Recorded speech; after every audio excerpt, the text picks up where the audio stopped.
പുതുതലമുറക്ക് ആശാവഹമായ രീതിയിൽ പ്രവർത്തനങ്ങൾക്ക് നേതൃത്വം നൽകാൻ മഹല്ല് കമ്മിറ്റികൾക്ക് സാധിക്കണമെന്ന് പാണക്കാട് സയ്യിദ് സാദിഖ് അലി ശിഹാബ് തങ്ങൾ പാണക്കാട് ഖാസി ഫൗണ്ടേഷന്റെ നേതൃത്വത്തിൽ തളിപ്പറമ്പ് പുഷ്പഗിരി ബാബിൽ ഗ്രീൻ കൺവെൻഷൻ സെന്ററിൽ നടന്ന സാരഥി സംഗമ സമാപനവും ബയ്യത്ത് സമ്മേളനവും ഉദ്ഘാടനം ചെയ്ത് സംസാരിക്കുകയായിരുന്നു അദ്ദേഹം.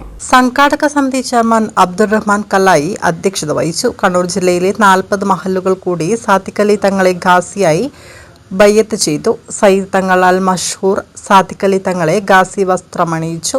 മാണിയൂർ അഹമ്മദ് മുസ്ലിയാർ പ്രാർത്ഥന നടത്തി. സംഗമത്തിൽ കണ്ണൂർ ജില്ലയിലെ 40ഓളം മഹലുകളുടെ ഖാസിയായി പാണക്കാട് സയ്യിദ് സാദിഖ് അലി ശിഹാബ് തങ്ങളെ ബയ്യത്ത് ചെയ്തു. തളിപ്പറമ്പ് ജമാഅത്ത് പള്ളിക്ക് കീഴിലുള്ള മഹലിലും ഉപമഹലിലും നായിബ് ഖാസിയായി ഉമർ നദ്വി തോട്ടക്കലിനെ തങ്ങൾ പ്രഖ്യാപിച്ചു. പി ഉമർ മുസ്ലിയാർ, മാണിയൂർ അഹമ്മദ് മൗലവി എന്നിവർ തലപ്പാവണിയിച്ചു. SKSSF സംസ്ഥാന പ്രസിഡന്റ് പാണക്കാട് ഹമീദ് അലി ശിഹാബ് തങ്ങൾ സാരഥി സംഗമം ഉദ്ഘാടനം ചെയ്തു. P Umar Musliyar, Syed Aslam Mashhoor Thangal, Syed Umar Koyathangal, KKP Abdulla Faizy, advocate Abdul Kareem Cheleri, KT Sahadulla തുടങ്ങിയവർ സംസാരിച്ചു.